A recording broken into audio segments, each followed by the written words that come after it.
Welcome back to Declutter Rhythm. Today I want to talk about something really specific and honestly kind of frustrating.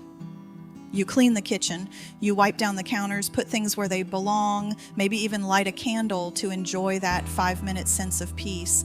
And then before dinner even hits the table, it's chaos again. It's not that anyone's doing anything wrong, it's just that stuff creeps back in. A random lid with no container shows up on the counter. The junk drawer gets fuller and you're not sure how.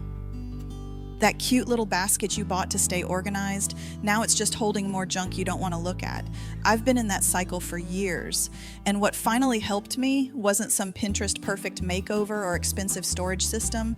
It was changing a few really simple habits. Nothing fancy, nothing overwhelming. Just small shifts that made my kitchen feel easier to live in and way easier to keep calm. So in this video, I'm sharing 12 decluttering habits I use all the time. They work in real life, in a house with kids, snacks, laundry piles, and people always moving through the kitchen. And we're starting with something that might surprise you. One of the biggest sources of clutter in my kitchen was actually all the stuff I bought to stay organized. Let's get into it.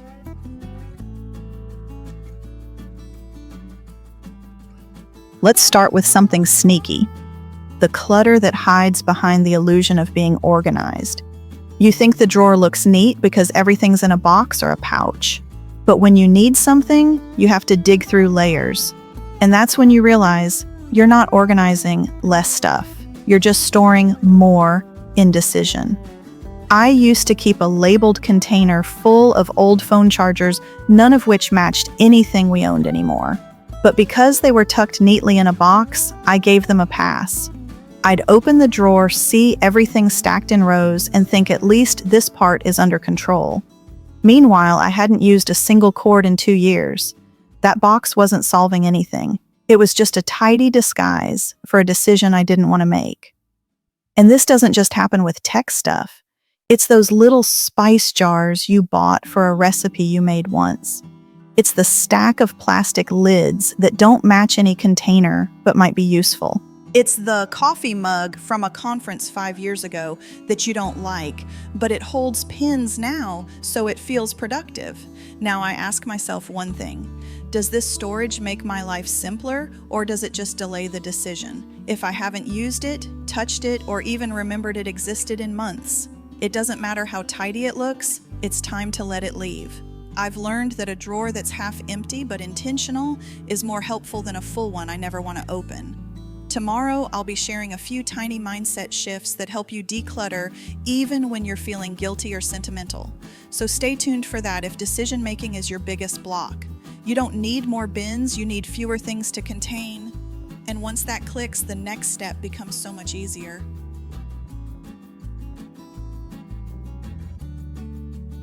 Next is those almost empty items that quietly crowd your space. There's a certain kind of clutter that doesn't look like clutter at first. It's the bottle with a tiny splash of sauce left, the candle that technically still burns but you never light it, the box of cereal that's 90% air but you haven't thrown it out just yet. They don't scream for attention, but they build up quietly until your shelves feel overloaded without you knowing why. For a long time, I didn't even notice how often I kept things that were basically done. I had a bottle of sesame oil that rattled when I shook it. It was so empty, it sounded hollow. But I still kept it there, always meaning to use it up, even though I'd already bought a new one. That single habit repeated itself across every corner of my kitchen. Half-burned candles, crusty hot sauce bottles, rock-hard brown sugar old tea I didn't like but felt guilty throwing away. Sometimes it's not even about waste, it's about the hope that we'll somehow use everything perfectly. But life doesn't work like that. You get distracted, you change routines, you lose interest. Holding on to the remains of products you don't love anymore doesn't make you more responsible. It just adds friction to a space that should feel light and functional. The shift came when I stopped asking, is this still usable? And started asking, am I actually using it? That one change helped me let go of dozens of tiny items that were adding visual noise and emotional weight to my day.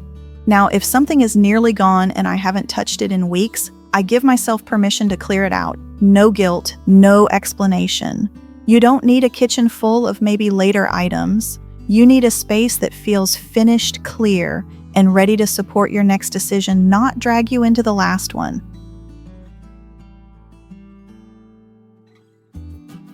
Then comes the habit of storing things where you actually use them. You know that moment when you're cooking hands messy pot boiling, and you realize the thing you need is across the kitchen, hidden behind something unrelated. You're reaching for the soy sauce, but it's next to the protein powder. Or you're looking for coffee filters, but they're somehow with the cold medicine. It's frustrating, and you end up wasting more energy just moving around than actually getting the job done. I used to shove things into any empty spot that made sense at the time. Grocery day, just find space and close the door. But weeks later, I'd open a cabinet and wonder why the olive oil was next to a bottle of sunscreen. It wasn't about being lazy, it was just survival mode. And that survival mode was making everyday tasks way harder than they needed to be. The worst part? You start feeling resentful in your own kitchen. Cooking becomes tiring before you even begin. And when your space constantly works against you, you stop wanting to be in it, which only makes the mess pile up more. So I changed one thing. I started organizing by task, not by shelf. Cooking oils, spices, and vinegars now live together because I use them together. Coffee filters, mugs, and tea sit on one shelf near the kettle. Medications and backups, far away from food zones and out of reach.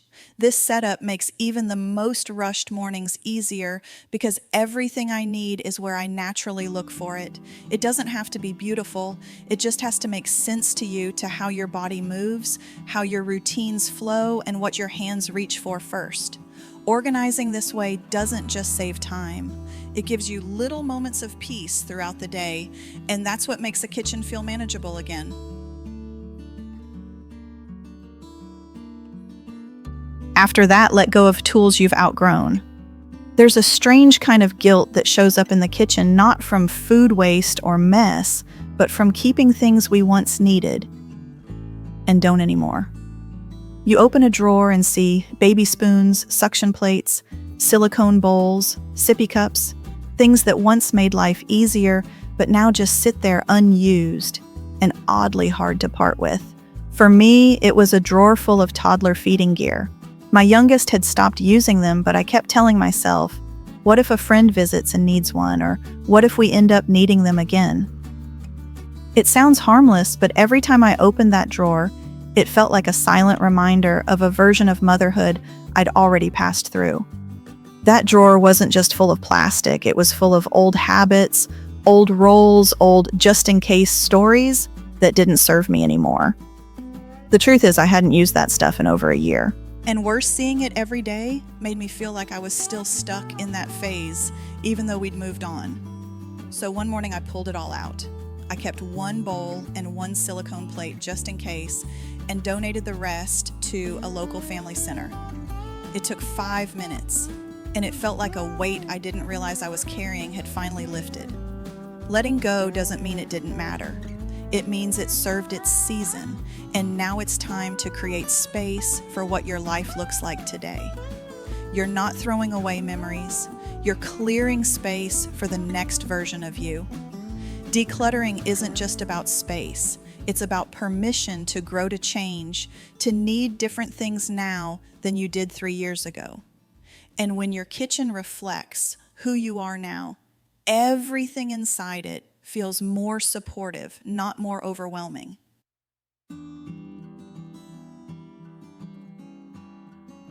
Next, it's easy to justify keeping things when you're not actively using them, as long as there's a vague chance you might someday. But those just-in-case items pile up quickly, especially in the kitchen. The backup straws, the 4th can opener, the silicone ice tray shaped like stars that no one has touched in 2 years, they all take up space you don't even realize you're losing. For a long time, I kept extra utensils, party-themed paper plates, a broken but maybe fixable hand mixer, and 4 glass jars in case we needed them for leftovers. But the truth is, I always reached for the same tools, the same containers, the same 3 mugs. The rest just filled drawers and slowed me down. I had one entire shelf filled with good containers that I never used because I didn't want to waste them, which meant they never got used at all. One day I asked myself if I didn't already own this, would I go out and buy it today? If the answer was no, even if it was free, then it didn't deserve to take up space in my home. That one question helped me let go of so many things I had been dragging along without meaning to. It made the decision clear, not emotional. And honestly, I haven't missed a single thing I gave away. There's a difference between being prepared and being burdened. Most of the time, our just-in-case pile is actually a small collection of anxiety. And clearing it out doesn't make you reckless. It makes you honest about what your life actually needs, not what you fear it might require one day. When you stop letting fear take up drawer space, you get back something better, room to breathe, and clarity to see what's enough.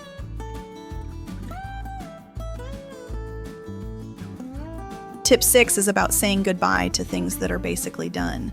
There's something weirdly sticky about items that are almost used up. A candle that still has a ring of wax at the bottom, a bottle of soy sauce with 1 sad tablespoon left, or a sponge that's just barely holding together. You don't use them anymore, but you don't throw them away either. And so they sit quietly crowding your shelves long after they've served their purpose. I had a stash of almost empty things, condiments, spice jars, cleaning sprays, even batteries just lingering in drawers and cabinets. I'd skip over them every time I reached for something else, but I never tossed them. It wasn't because I needed them. It was because I felt like I should finish them, as if letting go meant wasting something.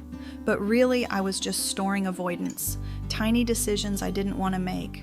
There was one particular bottle of balsamic glaze I kept for nearly a year. It had maybe 2 drops left crusted around the nozzle, and every time I saw it, I thought, I'll finish that soon. I never did.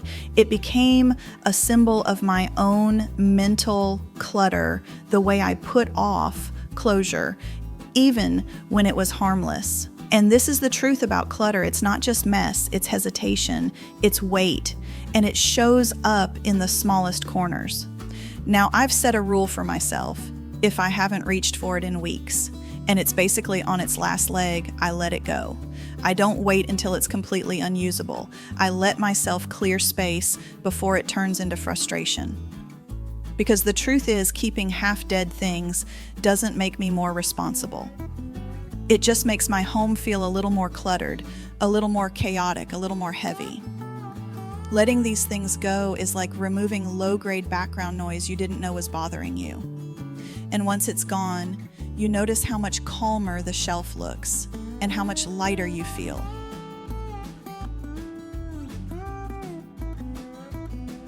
Moving on to letting go of things you're keeping because you paid for them. There's a kind of clutter that has nothing to do with usefulness and everything to do with guilt. You spent money on it, maybe not a lot, maybe more than you'd like to admit. So now, even though it's taking up space and not serving you, you hold on. Not because you love it, but because throwing it out feels like admitting you made a bad choice. I had a set of specialty cocktail glasses I bought during a short-lived entertaining era. They were beautiful, a bit expensive, and completely unused. Every time I cleaned that cabinet, I'd hesitate, thinking, maybe I'll have friends over and use them one day. That day never came. Instead, I dusted them every few months and worked around them every single week just so I didn't have to admit they weren't a fit for my life anymore. And that's the trap we confuse letting go with wasting. But the truth is, the cost has already happened. Whether you keep the item or not, the money's gone. What you can choose is whether it keeps taking something from you now, your space, your mental energy, your peace of mind. Because every time you keep something out of guilt, you're reinforcing a belief that you don't deserve relief unless you suffer through your past choices. The turning point, realizing that I wasn't just donating glasses, I was releasing myself from a version of me that never quite fit. I gave them to someone who was actually excited to use them.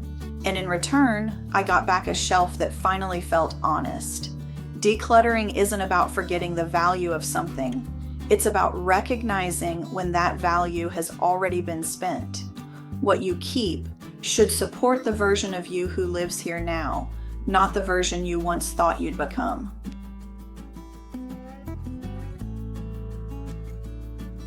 Then there's, for now, items. Don't let them pile up forever. Some clutter doesn't start out as clutter. It starts as, I'll just leave this here for now. A jar. You plan to repurpose a piece of paper you mean to read later. A container you'll clean out tomorrow. But days go by then, weeks, and suddenly your counters, drawers, and corners are full of things you never decided on. I had a cabinet that became a graveyard of good intentions, empty jars, takeout chopsticks, 3 different candles with no lids, and a packet of vitamins I didn't even remember buying. None of it was bad, but none of it had a clear place, purpose, or value. And when I looked at that space, it made my whole kitchen feel chaotic, even though I hadn't technically messed it up. The worst part, these things don't scream for your attention, they whisper. They blend into the background until your brain starts ignoring them, but your body still carries the tension. Every time you open that drawer or glance at that shelf, it's another micro decision you haven't made. Over time, they pile up and make you feel mentally cluttered, even on days when the house looks clean. Now I make myself a deal. If something is left in a space for now, it gets 48 hours. After that, it's either put away, properly used, donated, or thrown out.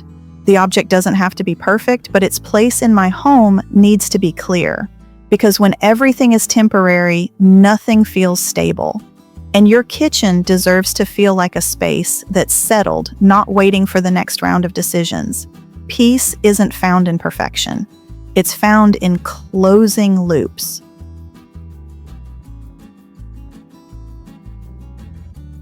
Almost done just because it still works doesn't mean it still belongs. One of the hardest things to declutter is something that still technically works. A kitchen gadget that functions fine, a towel that's a little frayed but still absorbent, a mug you never use but has no chips. There's nothing wrong with it except that it no longer fits how you live. I used to have a drawer full of random tools, a mini spiralizer. I used twice a popcorn maker that never popped evenly, and a handheld milk frother I always meant to use but didn't. All of them were perfectly okay. But I didn't reach for them, didn't enjoy using them, and didn't need the extra step they added to my day. And still I kept them because they weren't broken. That mindset made me feel guilty for wanting ease. Like I didn't deserve to let something go unless it was fully broken, used up, or torn. But here's the truth. The value of an item isn't in whether it works. It's in whether it works for you. And if something sits untouched for months, always in the way, always reminding you that you should use it, that's not function. That's friction. Now, when I look at something and feel that tug of guilt, it's still good though. I ask a better question, is it good for me? If not, I let it go with gratitude and move on.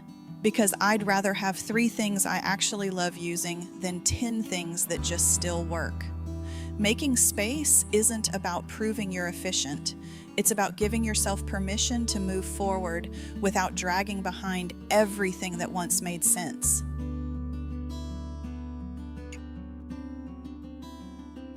Next is giving everything a clear job or letting it go. Some clutter doesn't come from excess. It comes from confusion. You walk past an item 10 times a week, but you're not really sure what it's for anymore. It's not trash, but it's also not useful. And because you don't know what to do with it, you do nothing and it stays. For me, it was a box of random kitchen tools I kept just in case. Things like a corn on the cob holder, 2 identical garlic presses, a melon baller I used once, and a tiny funnel I always forgot I had. Every time I opened that drawer, it annoyed me. But because none of the items were bad, I kept skipping over them hoping they'd magically find their purpose someday. Eventually, I realized I wasn't being practical, I was being vague. And vague items lead to vague spaces. They blur the line between what's useful and what's simply there out of habit. Over time, that kind of blur wears on you. It's not loud, but it's constant. Like background static that makes every decision feel a little bit harder. Here's what changed. I started asking every object in my kitchen one question: do you have a job here? If the answer was vague or not, really, that was enough reason to let it go. I didn't need to justify it with frequency of use or price tag. I just needed clarity. Because a kitchen filled with items that don't have a job starts to feel like a room full of open tasks, and that's exhausting. Letting go of maybe items creates breathing room for the things you actually rely on. And more importantly, it makes the whole space feel purposeful again, instead of like a storage closet of forgotten tools.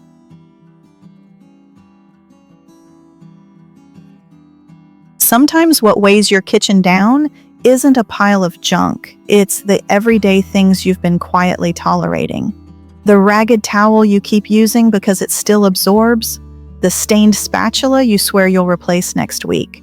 The dish rack that started to rust, but hey, it's still holding plates. These items don't scream for attention, but they drag down the energy of your space a little more each day. I used to have a dishcloth. I hated thin, discolored, smelled weird when damp, but I kept folding it into the stack out of habit. Every time I grabbed it, I cringed a little, then moved on. Same with a wobbly measuring cup I didn't trust, and a scratched up plastic cutting board that made everything feel tired. The longer I held on, the more it chipped away at my sense of calm. And that's the thing, you don't always notice how much these little annoyances are taking from you. It's like background noise. One towel, one tool, one drawer. But day after day, they accumulate into a low-grade resistance.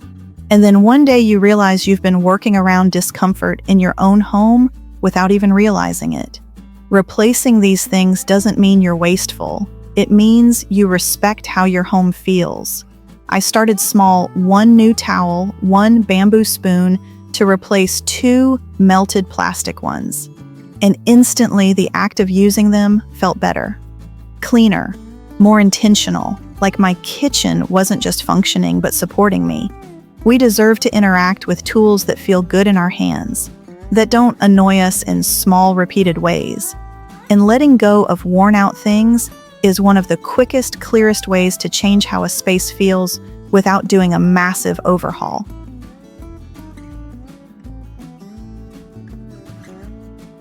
And finally, end every declutter with something that feels done. It's easy to declutter in chunks and still feel like nothing's really finished. You've sorted the drawer, made decisions, moved things around. But then you look up and wonder, did I actually accomplish anything? That lingering sense of not quite done can chip away at your motivation over time, especially if your space still looks half in progress.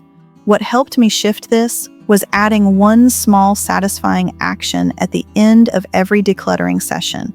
I'd wipe down a shelf, light a candle, refold the towel stack, put one nice thing front and center like a favorite mug or a clear empty counter. It didn't have to be perfect, it just had to feel finished, even if only in one tiny corner.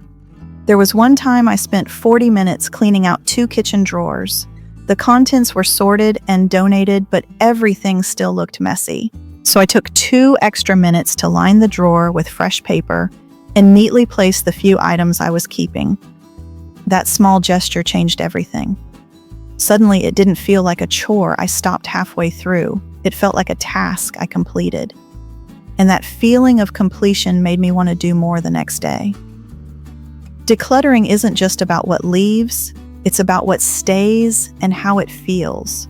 When you create one clean, intentional after space, you give your brain the reward it needs to believe this work is worth doing again.